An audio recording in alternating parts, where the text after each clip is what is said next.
à cet événement. La première cause de la crise sécuritaire en Afrique de l'Ouest, c'est la négation de la propriété, de l'appartenance du continent africain aux peuples africains par la plupart des grandes puissances occidentales et moyen-orientales depuis maintenant 6 siècles. Et la dernière agression monumentale de l'OTAN, Organisation du traité de l'Atlantique Nord, contre la Libye, puis suivie par la déstabilisation du Sahel, est une parfaite illustration de cette thèse. Parce que l'Afrique détient des richesses stratégiques, l'or, l'uranium, le pétrole, le gaz, le manganèse, le plutonium, le lithium, le diamant, etc.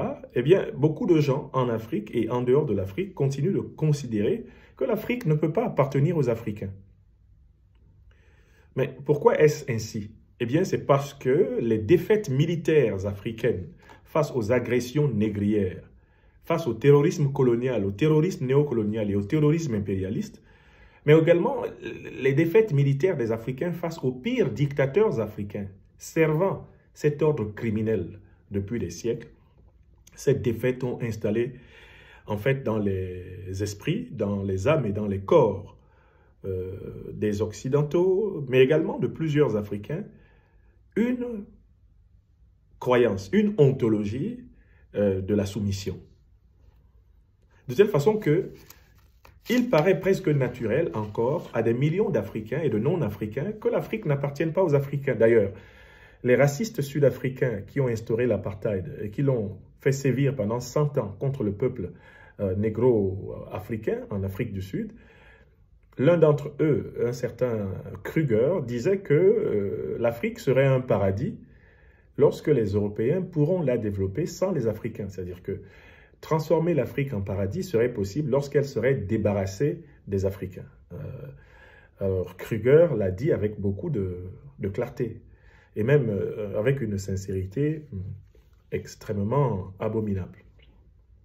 La deuxième raison de la crise sécuritaire africaine actuelle, c'est l'acculturation. Le fait que les Africains n'ont pas simplement été agressés physiquement, mais ils ont été dépossédés de leurs traditions, de leurs temples, de leurs mythes, de leurs rites, de leur langage, de leurs valeurs morales.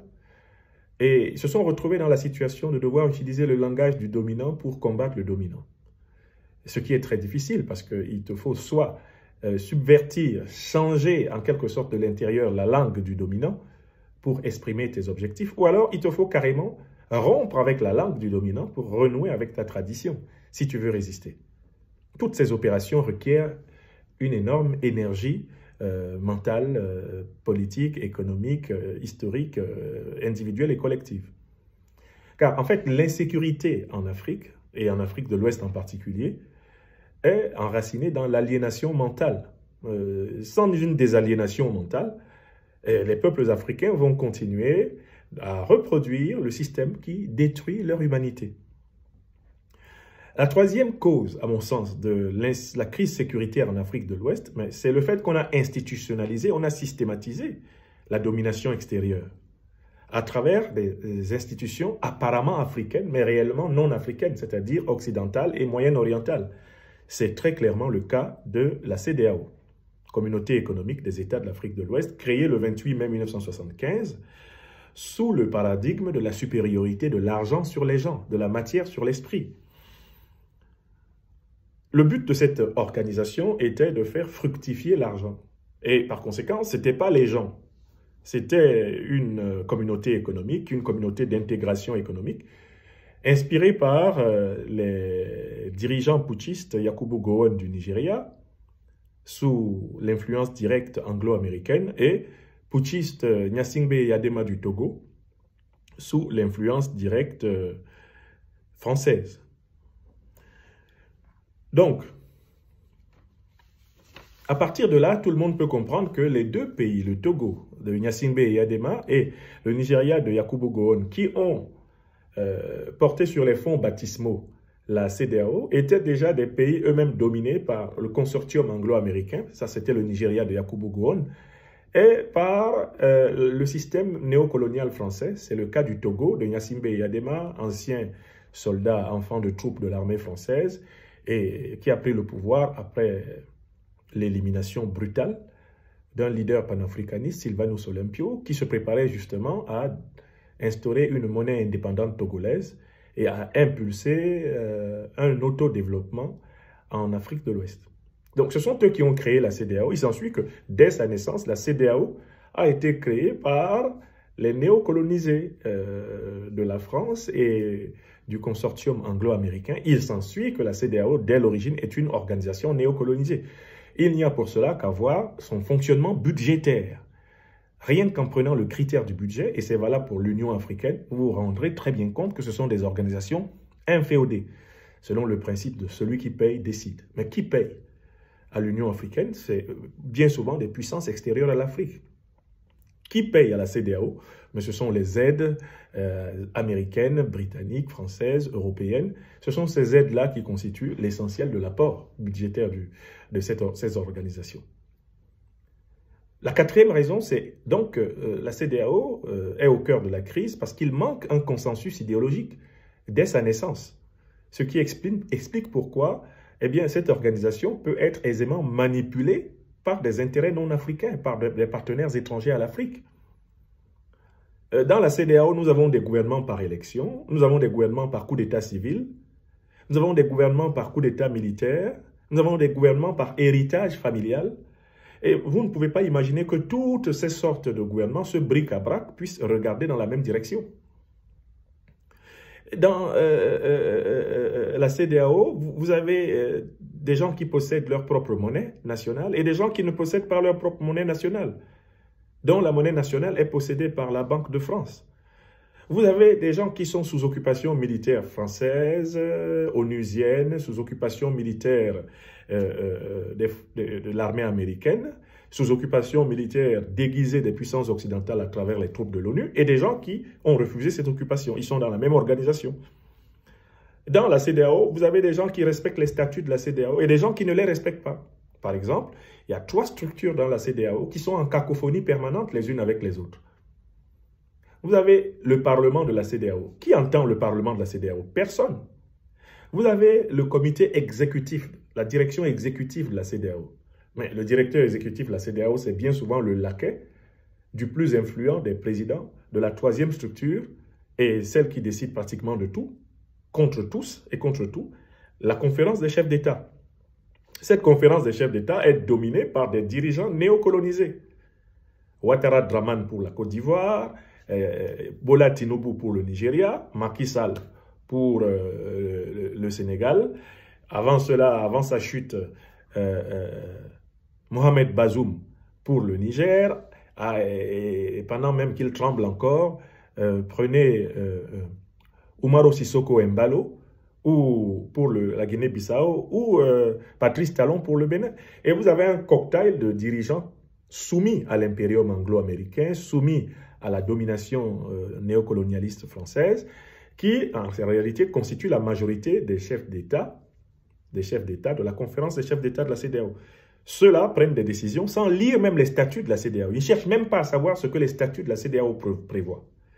Voilà comment ils se sont retrouvés en train d'imposer un embargo à des pays membres de la CEDEAO qui bénéficient en droit international de l'accès à la mer, puisque ce sont des pays enclavés. On ne peut pas les mettre en droit international. On ne peut pas mettre le Mali, on ne peut pas mettre le Burkina, on ne peut pas mettre le Niger en situation d'embargo, car le droit à l'accès à la mer est inscrit parmi les droits fondamentaux des pays sans littoral. Donc, en prenant simplement ce critère-là, en prenant un deuxième critère, la saisie des fonds souverains, la même mise sur les fonds souverains, il n'y a aucun texte de la CEDEAO ni de l'UEMOA qui autorise un État tiers à mettre la main et à bloquer les fonds souverains d'un autre État. Bon, vous prenez ces 2 types de mesures qui n'ont aucune représentativité dans les textes statutaires et vous comprenez que la CEDEAO, en fait, c'est une organisation ajuridique, c'est une organisation qui a complètement dévissé de ses propres statuts. Donc, mais écoutez, dans ces conditions-là, que faut-il faire? Que faut-il faire pour rendre, pour rendre l'Afrique de l'Ouest au sien? La première des choses qu'il faut faire, c'est investir massivement dans la sécurité. Il faut absolument sécuriser l'Afrique de l'Ouest en éloignant du territoire d'Afrique de l'Ouest toutes les puissances qui, notamment à partir de l'agression de la Libye, de la déstabilisation du Sahel par l'OTAN et ses alliés, Al-Qaïda et l'État islamique, ont participé à cette grande énième déflagration. Donc, premier impératif sécuritaire. Toutes les forces politiques africaines qui ont bien compris la nature profonde de la déstabilisation et sa continuité par rapport à la colonisation, par rapport à la traite négrière, doivent unir leurs forces pour créer un bloc sécuritaire. Deuxième élément extrêmement important, mais ils créent ce bloc sécuritaire pour défendre leur souveraineté.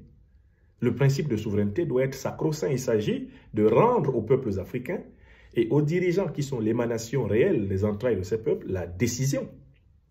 Troisième niveau, alors on peut construire des institutions de prospérité commune.